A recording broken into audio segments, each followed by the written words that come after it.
Well, here I am, amidst the enchanting lights of the Christmas season, and this time I find myself in the heart of Paris, France.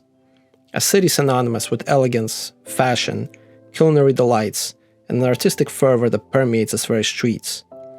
It's mesmerizing sights and sounds, with each cobblestone telling a tale of centuries gone by. But as they say, duty calls. So after indulging in the splendors of Parisian architecture and immersing myself in its rich culture, it was time to delve into a different kind of exploration. A quest to unravel the intricacies of France's gun laws.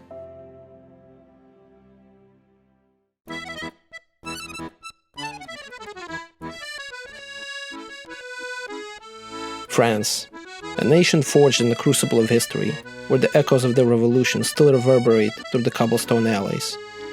Its story begins in the crucible of upheaval, a time when the spirit of liberty ignited the hearts of its people. The French Revolution, a cataclysmic whirlwind that swept away the vestiges of monarchy, birthed a new era. From the storming of the Bastille to the fervor of liberté, égalité, fraternité, France emerged as the beacon of enlightenment and the cradle of modern democracy. The struggles were fierce, the sacrifices immense, but the seeds of independence were sown. Today, as we wander through the boulevards that bear witness to a tumultuous past, we peel back the layers of history to understand the indomitable spirit that birthed the nation, and which made it a symbol of freedom and resilience for centuries to come.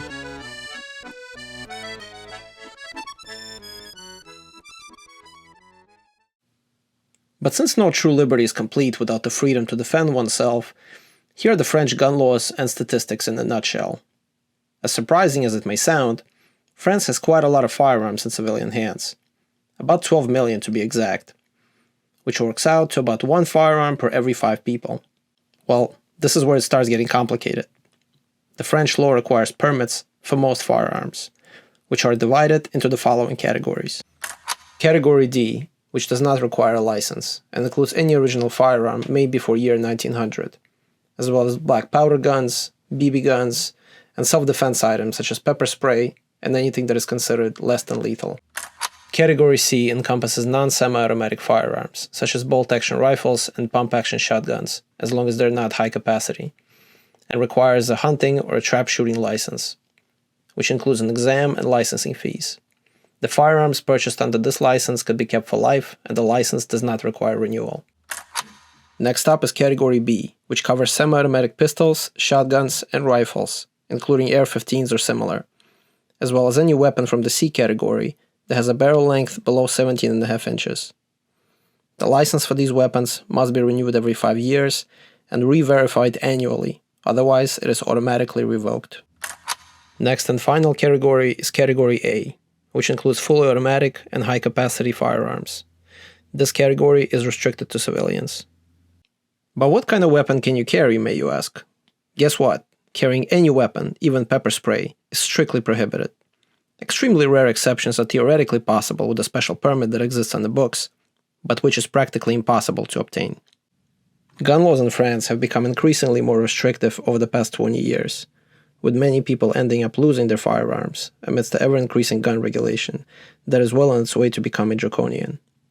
As the regulation tightened, certain guns that were legally owned in prior years were not grandfathered, retroactively banned, and then confiscated, unless the owner was able to qualify for a Category B permit. Oh, and how about shooting ranges? Surprise! No one without at least a Category C permit is permitted to enter a shooting range or participate in any kind of recreational shooting.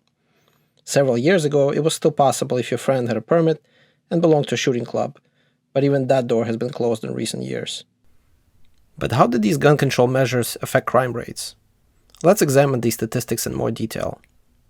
While murder and robbery have remained relatively stagnant or showed a slight decline over the past decades, assault and rape have been on a steady rise at a rate of around 3% per year. Our overall perception of France was that it is a moderately safe country, at least during daytime, if you look at the statistics.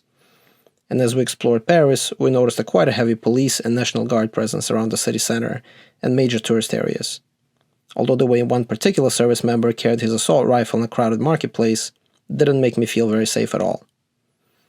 But while these measures should theoretically ward off any terrorism attempts such as the Paris attacks of 2015, they are of little consolation to a person hoping not to get robbed, mugged, assaulted, or worse on the streets of France, and even inside their own homes. More on that later.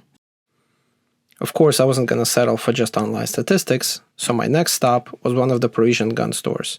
Lucas, one of the store employees, has kindly agreed to dissect French gun laws with me, but requested not to be filmed.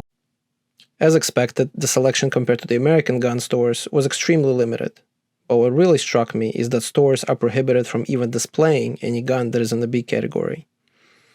Now you may be asking, what if one complied with all the laws, obtained a permit, and legally bought a firearm? How are the self-defense laws? As far as you know, what are the laws like if you are... Pretty complex, and for maybe the most complex, it's about the home defense, the self-defense. Yeah. At home, the danger has to be immediate and has to be concerning your life. If it's only material, if it's only trespassing, you cannot do anything. So if somebody breaks into your house, you don't know what they're breaking in. If the guy doesn't threaten you and just stealing your TV and whatever he wants, you just let him do. But when he's breaking in, you don't know what he wants. Are you just gonna wait for him to tell you? You lay down and you wait to die. Just wait. Yeah, you wait. If the guy was about to kill 100 people and you kill him instead, you don't have a medal in France. They will not thank you for doing that. You will have a persecutor that will say, in France, we don't do justice by yourself. Very difficult. If you shoot someone at home, even though it's a self-defense situation, that will be really difficult to prove that you're right. That's very sad. Yeah. So the law is heavily against you. Yeah. I'm assuming a lot of people probably don't even want a weapon for that reason because they're afraid what's going to happen if they use it. What we sell a lot, it's what we call gun cogne. It's like a pistol that shoots 12 gauge, but short ones. Yeah. And a rubber ball. Oh, rubber. Yeah. Okay, so it's like I see. And that goes also in a rifle. It's like called a less than lethal. Yeah. That's right. Okay, and how's the all these laws? You think they helping stop crime, or they just encouraging it? Because we have a lot of people telling us that homejacking it's rising as it never did. Homejacking is the thing. Is that that's breaking into the house? Yeah. They usually ring the bell and boom, then you're on the ground, and they do that when the people are at homes. So that's a problem in Paris. And as far as street crime, that's probably on the rise as well, or what the big issue it's knives. Okay. Yeah, I was talking about that with emergency doctor. And it was telling me, back in the day, there was stuff like maybe 30 years ago, stuff was happening, but knife attack wasn't as bad as now and as frequent. Now it's every day. And I think you mentioned to me that you can't even carry pepper spray. The law said nothing. You cannot. You cannot have. Can you have a flashlight at least? Yeah, you can have a flashlight, but you don't have to. You don't. You cannot. I brought one too, by the way. I always carry it. But pepper spray are usually well tolerated for a woman. Yeah. So I mean, if a woman uses it, she might have some leeway as far as the law, possibly. When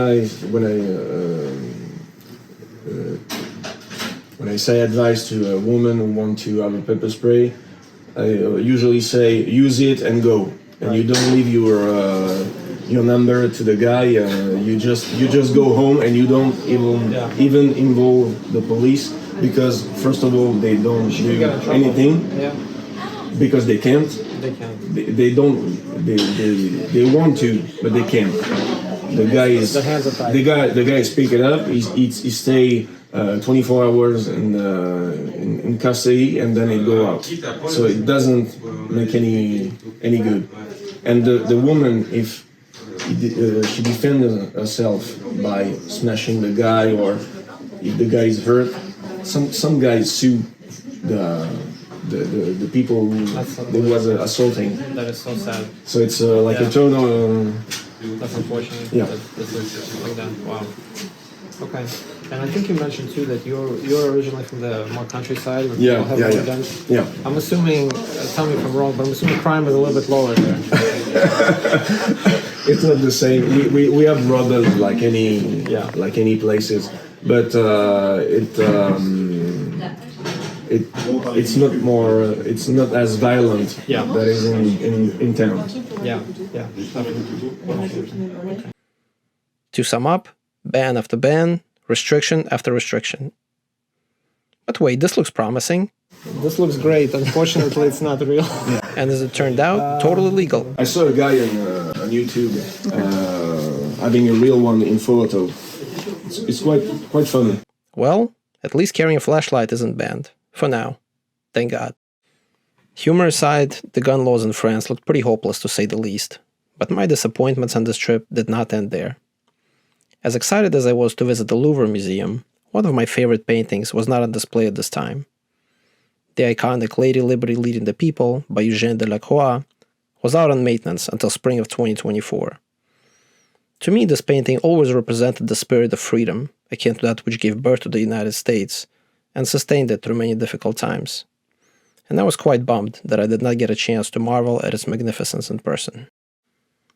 This got me thinking of the tremendous price that France has once paid for its freedom, about all the courage and hardship it took, and how regretful it is to see that much of that has recently been eroded in just a few short decades, as the people who are deprived of the right and the means to defend themselves can never truly be considered free. But unlike the painting, which will be back in 2024, I don't expect the French government to restore its people's gun rights anytime soon. However, as long as there are people still willing to speak out and fight for those rights, hope remains. Thanks for watching Gunlands. Hope you enjoyed this video, but now we want to hear from you. Let us know in the comments what the gun laws are in your country. Also, like, subscribe, and please consider supporting us on Patreon. See you next time.